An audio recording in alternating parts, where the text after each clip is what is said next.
Agora no Bandcast, Marca a Página. Você pode viajar e conhecer países sem gastar nada. Se adora um romance, você também poderá se apaixonar. Mas, se você precisa de conhecimento, é aqui que você vai encontrar. Marca a Página. O Marca a Página é tudo isso. Vamos falar de livros e trazer entrevistas exclusivas de escritores. Marca a Página. Pega um cafezinho e vamos viver essa história. Olá, bem-vindo ao Marca a Página. Hoje nós iremos falar sobre o papel da mulher na sociedade, na família, no trabalho. Afinal de contas, a mulher, ela vive com os seus propósitos, ela tem se realizado em tempos que a gente fala de sororidade, violência contra a mulher. Afinal de contas, nós temos ocupado o espaço que é nosso. A gente tem saído desse papel de vítima, muitas vezes, que nós nos colocamos e temos tomado conta, dizendo nós somos as senhoras da nossa vida, somos donas de nós mesmos ou ainda não. E quem vai falar sobre isso é a escritora Branca Barão, que escreveu o livro A Mulher que Vivia de Propósito. Branca, bem-vinda ao Marca a Página. Oi, Rose, é um prazer estar aqui conversando com vocês, é um prazer, galera do Marca a Página, muita honra de estar aqui, obrigada. Bom, a gente sempre fica, pelo menos eu, toda vez que tem essa palavra propósito, vive uma vida com propósito, faça isso com propósito, faz aquilo, eu sempre fico com o pé atrás, né? Aí quando eu vi o título, eu falei, meu Deus, será que é mais um livro de autoajuda? E aí eu quero que você explique pra gente, primeiro o seu título e qual que é o objetivo do seu livro. Vamos lá, o objetivo do meu livro é justamente tirar o propósito da tal palavra da moda, que eu falo que ele é muito parecido com liberdade, né, Rosa? Porque assim, todo mundo fala, acha que entende, mas não consegue desfrutar disso na vida. Então, eu sou estudiosa do comportamento humano há 20 anos, eu trabalho no ambiente corporativo e eu fui me apaixonando pelo tema propósito a ponto de criar um curso para mulheres para trazer o propósito para esse lugar mais prático da vida. Então, ele é sim um livro de autoajuda no seguinte sentido, ele não é um livro de ler, ele é um livro de viver. Porque ele é um livro que faz mais perguntas do que traz respostas. Porque quando eu te falo viva com propósito, a partir do momento que você começa a viver aquilo que o que o guru traz como significado de felicidade, sucesso e realização, você não está vivendo com o seu propósito, você está vivendo com aquilo que o mundo coloca que deveria ser o seu propósito. Então ele é um livro de uma escrita bastante individualizada, no sentido que ele te traz perguntas do tipo, o que significa felicidade no teu dicionário? Porque aí você vai conseguir entrar em contato com a pessoa que você é de verdade, com o querer que mora aí no seu coração, e que muitas vezes a criança tem clareza daquilo que ela quer, e o adulto não tem mais nenhuma, né? Porque o que você quer? Dar conta de pagar os boletos, emagrecer uns quilos e fazer aquilo que o mundo está esperando de você. Então, o propósito ele vem para esse lugar prático de se autoajude mesmo, assumidamente. Agora, por exemplo, a gente tem, muitas vezes, no livro de autoajuda, eles colocam uma receita para todo mundo. E pelo que você falou, a tua receita, quando você faz a pergunta, você faz com que essa mulher saia da multidão e ela venha para a individualidade, né? E muitas vezes a gente vê mulheres que você pergunta assim, qual que é o teu sonho? O que você pensa da sua vida? E ela não tem. Onde que a gente se perde? A gente já sempre teve um propósito, ou nós nunca tivemos um propósito, né? Aí eu falo das pessoas individualizadas. E como descobrir esse propósito? Isso. Quando a gente pensa hoje no propósito, de acordo com o significado que os livros trazem muitas vezes para a gente, parece que ele tem a ver com aquela missão, né? Descubra o seu propósito e aí você vai ter sucesso nessa direção. Eu gosto de falar que essa parte do propósito, daquilo que eu preciso entregar para o mundo, seja com uma carreira, seja, né, cuidando dos demais, seja com trabalho voluntário, não importa, ele é 50% de um propósito. Como assim, Branca, né? Os outros 50% é o que você quer desfrutar da vida. Então, o propósito, ele é como viver a sua vida da melhor maneira possível. Eu gosto muito de pensar no propósito, Rose, como aquela expressão que fica muito simples a gente entender, tanto que eu tiro a expressão do com propósito e trago para o de propósito, né? O livro chama Mulher que Vivia de Propósito. Porque se eu estou passando numa sala, você está sentada lá, eu piso no seu pé, não quis pisar. Então eu vou te falar, nossa, Rose, desculpa, não foi de propósito, foi sem querer. Então, quando eu começo a viver a vida de propósito, eu estou colocando intenção nas escolhas que eu faço para viver a vida mais plenamente possível, de acordo com os meus próprios significados, né? Do que significa uma vida plena, do que eu quero fazer. Então, esse contato com o que você quer, ele é essencial. E eu adoro fazer essa pergunta. Você acha que é a pergunta que hoje, até por conta do livro, do trabalho que eu faço, né, com plateias, é a que eu mais faço. O que você quer?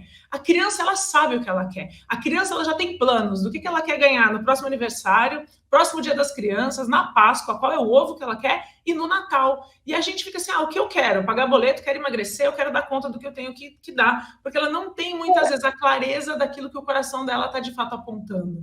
Agora, Branca, você acha que o fato de nós não sabermos o que nós queremos, ele é cultural ou nós somos ensinadas a não querer? Eu acho que ambas as coisas, né? Eu penso que ambas as coisas, porque assim, se a gente for ver, hoje eu tenho eu brinco assim, muitas vezes com as pessoas, eu falo assim, vamos lá, você aparece solteira, né, uma mulher, no Natal da família, qual é a primeira pergunta que te fazem? E as pessoas falam, cadê o namoradinho? E às vezes você nem quer um namoradinho, às vezes você tá ótima sozinha, ou você quer uma namoradinha, só que a pergunta já vem, né, fechando o cerco aí do rótulo que a sociedade cobra. Aí você, vamos supor que arrume um namoradinho. No ano seguinte, você aparece com um namoradinho e vão te perguntar, quando vocês vão casar? Aí você casa. No próximo Natal, quando vocês vão ter filhos? Então, o ter filhos, muitas vezes, a mulher tem porque a mãe dela quer ser vó. Não porque ela sente esse chamado da maternidade, né? Não porque no propósito de vida dela, que significa qual é a melhor vida que eu posso viver? Esse é o propósito. Viver a melhor vida que você pode. Será que dentro da melhor vida que eu quero viver tem um filho? No meu caso, teve um filho, que foi planejado, um filho. Só que aí você aparece com um filho, o que você ouve? Cadê o segundo? Porque se você não tiver um segundo filho, o primeiro fica mimado. Aí você tem o segundo e fala, agora eu quero um terceiro. Você tá louca, porque 3 filhos é demais. Então, se a gente olhar para o rótulo que a nossa sociedade hoje coloca como sucesso, você ter um carro bom, você ter uma casa própria, você casar com alguém do sexo oposto e ter 2 filhos, um menino e uma menina, pronto. E um cachorro pequeno e um grande, o grande no quintal, o pequeno dentro de casa. Se você não gosta de cachorro, é um problema. Se você gosta muito de cachorro, que é o meu caso, eu tenho 10. É um problema. Primeira coisa que eu ouço é, você é louca. Antes da pessoa entender meu contexto, que eu moro numa chácara, né, que eu apoio uma ONG. Então, antes de entender a vida que você escolheu viver, você já está sendo julgado. E o julgamento da sociedade, ele tem esses rótulos prontos do que significa uma mulher de sucesso, o que é um homem de sucesso, e cobra isso de você. Isso já é meio inconsciente, né? O mundo funciona assim no piloto automático. As novelas nos mostram uma vida bonita, o filme mostra aquilo que é uma vida de sucesso, uma vida boa, e a gente, por tendência, porque isso foi tão repetido na cabeça da gente a vida toda, a gente acaba buscando isso. Só que a gente busca isso porque o mundo impõe, não porque é o que a gente quer de fato ou porque o coração chama, né? Geralmente uma mudança, que eu acho que você trabalha isso tanto na sua palestra quanto no livro, ela acontece quando eu tomo consciência de que algo precisa ser mudado, ser alterado. Ou por uma questão ruim, ou sei lá, geralmente é por conta de crises emocionais destrutivas ou ruins, assim, tipo, eu chego e falo, meu Deus, o que eu estou fazendo da minha vida, né? Uhum. É isso mesmo, é quando eu estou muito mal, e ou eu perco o emprego, ou eu separo, porque geralmente as mudanças, elas vêm quando a gente entra naquela nossa vida, na nossa jornada, situações que a gente não estava programando, né? E aí ela vem, a pessoa fala, preciso mudar. É isso, a gente só toma consciência de que a gente precisa tomar controle da nossa vida quando algo ruim acontece, quando a gente perde alguma coisa, ou é diferente? Geralmente, sim. Tem um clichê, uma frase que se repete muito, que eu gosto dela, então eu vou repeti-la aqui também, que diz assim, a gente muda pelo amor ou pela dor. Eu acredito que na maioria das vezes, pela dor. Entretanto, a gente também muda pelo amor. Acontece que, para eu poder fazer uma mudança dessa, direcionada àquilo que eu quero, ou seja, por amor, e não apenas fugindo do que eu não quero, ou seja, pela dor, eu preciso estar em contato com aquilo que eu quero, porque sem a consciência não tem mudança. Então, o fato é esse, eu só mudo o que está consciente. E, normalmente, os grandes perrengues da vida, né, os grandes chabus, as perdas, as decepções, elas nos chacoalham numa tomada de consciência que ela é muito triste, ao mesmo tempo que ela é maravilhosa, porque uma das maiores oportunidades que a gente tem de mudança, geralmente, é quando a vida te chacoalha e você acha que está tranquilo, está favorável, a vida fala, não está, não. É aí que a gente toma consciência. Entretanto, conforme você vai se conhecendo, autoconhecimento é a chave, Rose, para tudo isso que a gente está falando aqui. Conforme eu vou me conhecendo, eu paro de fugir do que eu não quero, ou seja, eu não preciso esperar a dor né, me bater forte para que eu tome consciência, porque eu já me conheço melhor, então eu consigo observar a mim mesma e a vida de forma a conseguir tomar essa consciência, mesmo que em menores doses, e agir na direção da vida que eu quero viver sem precisar sofrer. E um dos segredos começa, tudo que está te doendo, cada tombo que você levar, ao invés de se culpar, né, em relação àquele fracasso, ou aquela dor, ou achar que a vida está sendo cruel com você, indo para aquele lugar que você citou de vítima da vida, olha e fala assim, tá bom, tá doendo? Tá, ok. Só que o que eu posso aprender com isso? Qual é o aprendizado escondido aqui? Porque eu gosto de acreditar, isso é uma crença, mas que eu compartilho porque ela é muito útil. Sempre que eu estou sofrendo, porque eu estou me sentindo impotente, alguma coisa muito errada, eu falo, tá bom, se eu estou sofrendo é porque tem um aprendizado escondido aqui. E descobrir o aprendizado escondido me permite parar de sofrer e continuar num lugar mais protagonista, que é aquele que toma decisões para superar, né, decisões mais resilientes e mais flexíveis perante o que está acontecendo. Então, assim, respondendo sua pergunta pontualmente, sim, a dor, o sofrimento, o fracasso, ele apoia muito nessa tomada de consciência. Você disse que o seu livro é mais prática, né? A leitora que ela comprar o teu livro, você tem a capinha dele aí para mostrar para gente? Ele está aqui atrás, né, ainda? E eu tenho também. Aqui. E ele é bem assim, eu achei ele todo poderoso, né? Na cor, né? Você já tipo, acorda, né? Acorda. E eu sou aquela pessoa modesta, eu falo, gente, minha modéstia sumiu quando esse livro foi lançado, que eu tô assim, eu fico olhando para ele é todo colorido internamente, exercícios, ele é bem bonitão e ele é bem gostoso, assim, de você ir se acompanhando na leitura, né? E ele tem páginas, eu falo que ele não é que nem aqueles livros da escola que vem escrito assim, livro não consumível.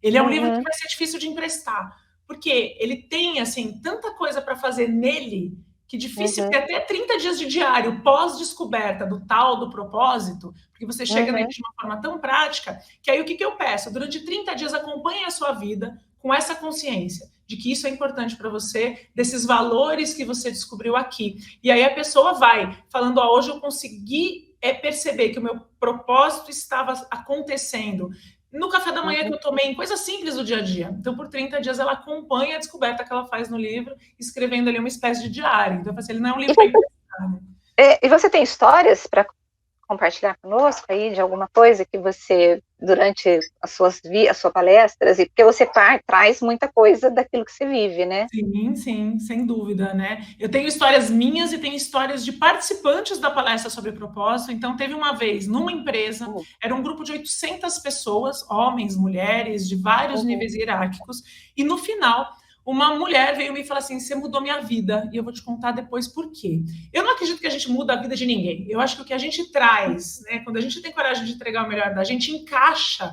E aí é aquela tomada de consciência que a gente falou para que a pessoa tenha coragem de mudar a vida dela. Eu sei que passados alguns meses, ela me manda as fotos do casamento novo dela. Ela estava casada com um homem, tem 2 filhos, estava casada já há bastante tempo, apaixonada por uma mulher da mesma empresa.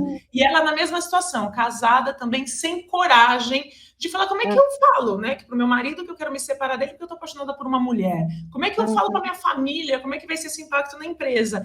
E as duas, a partir da palestra que elas assistiram juntas, elas criaram essa coragem para romper com a vida perfeita aos olhos das famílias, né, dos colegas, o que elas achavam que era perfeita aos olhos dos demais, e tiveram coragem para assumir esse amor, e estão juntas aí há mais de 4 anos, e postando, colocando na cara da sociedade, olha como nós estamos felizes com a decisão corajosa que nós tomamos, né? Uma outra conhecida minha, ela fez o Mulheres de Propósito, que é o curso que eu tenho, o curso é o livro é o curso, uma coisa acompanha a outra aí de um jeito muito bonito. Ela é contadora, ela trabalha com contabilidade há muitos anos. Fazendo o curso, ela falou, poxa, eu gosto tanto de desenhar, eu vou começar a alimentar isso como hobby. Foi fazer um curso de lettering, começou a fazer lousas em restaurantes, né? Na própria empresa que ela trabalhava, ela começou a fazer isso. Pra você ter uma ideia, hoje ela ganha muito mais fazendo lettering do que no trabalho que ela já tem há muitos anos, e ela ilustrou o livro da Mulher que Vivia de Propósito, né? Das ilustrações que tem no livro são da Cibele, que foi fazendo essa descoberta da arte na vida dela, Porque o propósito que ela chegou, porque assim, a gente chega numa frase, uma afirmação, que não é o teu propósito pronto, até porque conforme você vai vivendo, experimentando coisas na vida, você vai descobrindo mais esse propósito do teu coração. Então você vai tomando consciência de que tem mais coisa ali que é importante para você viver a sua vida de um jeito muito legal. Entretanto, ela surgiu, né, no final do curso, com uma afirmação que dizia que o propósito de vida dela era transformar emoção em arte. Ela falou, olha, eu quero transformar as coisas a partir da minha arte, né? Ela é pianista, ela tudo como hobby, desenhava, e ela passou a fazer isso de uma forma que o mundo recompensa ela, que eu falo, quando você encontra esse encaixe com o mundo vai te recompensar por você ser você mesmo. Eu acho que essa é a grande mágica que viver de propósito faz por você. Né? Você vai se envolver, e não só recompensa financeira, isso também, mas você vai se envolver com amigos que têm muito a compartilhar em relação aos teus valores, né? Essa intersecção de valores mesmo. Se você está solteiro ou solteira e quer ter alguém na tua vida, você vai encontrar alguém que compartilha dos mesmos valores que você. Né? Eu falo que os 10 cachorros que eu tenho hoje, só 5 são culpa minha. Porque meu marido botou 5 também. Então, a partir do momento que eu quero o cachorro e ele sofre quando eu pego o cachorro, a gente tem uma falta de conexão aí que, se esse valor é realmente importante na minha vida, pode fazer com que a gente viva uma relação de aparência ou não seja feliz compartilhando dessa história de viver. É verdade, o teu livro ajuda a mulher a se enxergar, né? Sim, sim. É um espelho, disse, né? O conhecimento é o grande passo. E se enxergar com honestidade. Eu falo que honestidade é você ser né? Est, em latim é ser. Então eu gosto de brincar com a palavra honestidade, que tem o an ali, ser com você. Então, quando eu sou honesta comigo, eu posso ser honesta com você. Eu posso te falar, não, hoje isso não é possível para mim. Né? Desculpa, eu adoraria fazer o que você está me pedindo, mas eu não posso, eu não quero, porque isso vai contra justamente o que eu planejei para minha vida hoje. Então, a gente começa a impor limites com mais leveza, a gente começa a dizer não, sem querer te magoar e sem querer me magoar. A culpa, né? Isso. A gente chuta a culpa. Isso. Eu falo que a gente aperta aquele botãozinho mágico da vida, né, que começa com F e que libera a gente de toda a culpa, porque a partir do momento que eu estou bem intencionada, que eu estou agindo com os melhores valores que eu descobri em mim, eu não quero fazer mal para ninguém, só que eu também não quero me punir para poder corresponder à expectativa de ninguém, né, de ninguém mais. Eu quero agradecer, foi um ótimo bate-papo, e eu quero perguntar para você onde que os leitores encontram o teu livro A Mulher que Vivia de Propósito, da escritora Branca Barão. Eu que agradeço, foi uma delícia, falaria disso aqui o dia inteiro, acho que deu para perceber, né? Você faz uma pergunta, deixa eu falar uma hora sobre isso, assim, realmente esse é o tema do meu coração, eu estou apaixonada para falar disso. O livro, ele está em muitas livrarias já, ele é recém-lançado, então algumas livrarias ele já chegou, outras ainda não, mas na amazon.com.br, certamente a leitora encontra, e ele está lá com um desconto aí considerável, acho que de 20%, então vale a pena aproveitar. Olha, muito obrigada pela entrevista, pelo tempo que você doou para a gente aqui no Marca Página, que seja um sucesso, porque você já faz um sucesso com as palestras, ajudando muitas mulheres, e eu acho que a preciosidade é essa, é de permitir com que as pessoas se reconheçam e que as pessoas vivam, né, o potencial que elas têm que viver, que sejam felizes, mesmo que a felicidade, a gente pode discutir o que é felicidade, mas elas precisam pelo menos ter interesse, né, eu acho que é isso, né. E sentir que a vida está afinada. A felicidade ela pode começar por aí. Se eu me sinto bem, no lugar certo, na hora certa, eu estou feliz. Né? Não precisa ser aquela felicidade, eu comprei um carro novo, eu achei o amor da minha vida, não. Você consegue ser feliz hoje se você estiver aí íntegra, honesta com você e consciente de quais valores são importantes e cultivar aos pouquinhos esses valores. Muito obrigada, viu? Foi um prazer. Que delícia. Beijo.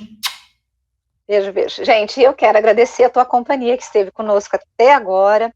Vou pedir para você compartilhar esse podcast com o teu vizinho, com o teu irmão, com a tua irmã, com a tua cunhada, com todo mundo que você acha que vale a pena, porque nosso propósito aqui no Marca Página é sempre conversar com um escritor que possa fazer você pensar e refletir sobre a tua vida. E esse livro, ele faz você refletir sobre o lugar que você está e para onde você quer ir. E, obviamente, é um lugar muito melhor. E na semana que vem nós temos mais um bate-papo com um escritor e com um livro muito legal para você. Beijos. Até a semana que vem. Tchau, tchau.